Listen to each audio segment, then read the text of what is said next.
Hi guys, it's Alyssa from Planet Alyssa, and Autumn's back with me this week, at least for a little bit. I'm making this video to answer a few questions that were put to me by a YouTube viewer about starting up an Etsy business and different procedures as far as licensing and registering your business. Guys, one benefit of starting an online business using a site like Etsy or even eBay or Amazon is that it allows you as an individual to start a business pretty simply. And so my advice for you, if you want to start a business online, would be to keep it simple, at least in the beginning. In most cases, you aren't going to need to worry about registering a business, forming a corporation, getting licensing, all of that when you're just starting out. When you use a site like Etsy, you don't even need to set up your own separate website. You can just use your Etsy store. And this will give you a chance to start the business, see if you like it, see if you're making money at it. Down the road, of course, you may be growing your business. You may have a need to form a corporation, register your business, license it. If you're anticipating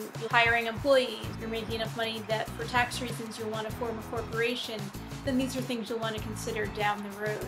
But they aren't things you have to worry about when you're first starting out. When you use Etsy to sell your vintage items, Etsy handles all the payment processing for you, so you don't have to worry about that. Etsy will then deposit any money that you earn directly in your own bank account, which you can set up with them. As far as filing taxes go, probably want to do this as an individual when you're first starting out. Sales tax is something that's a little bit more complicated because sales tax goes state by state, so that means that you wouldn't register just for the state that you live in, but for each state that you sell in.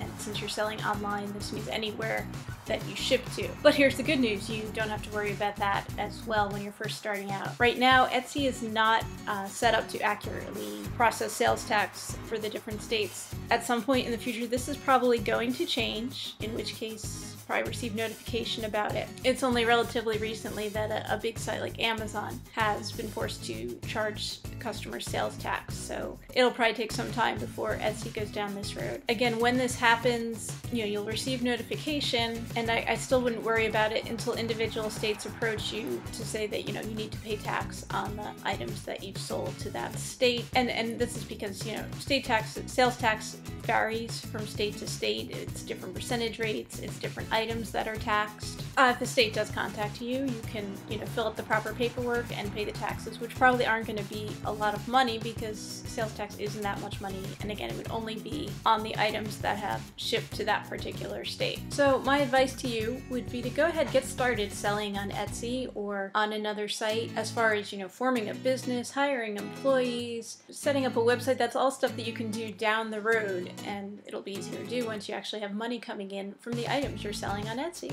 Good luck and have fun running your business. Okay, I'll be back Friday with a new video on what I sold, and the good news is I'm already selling more than I did last week, so it's been a better week. Hopefully it's a good week for you as well.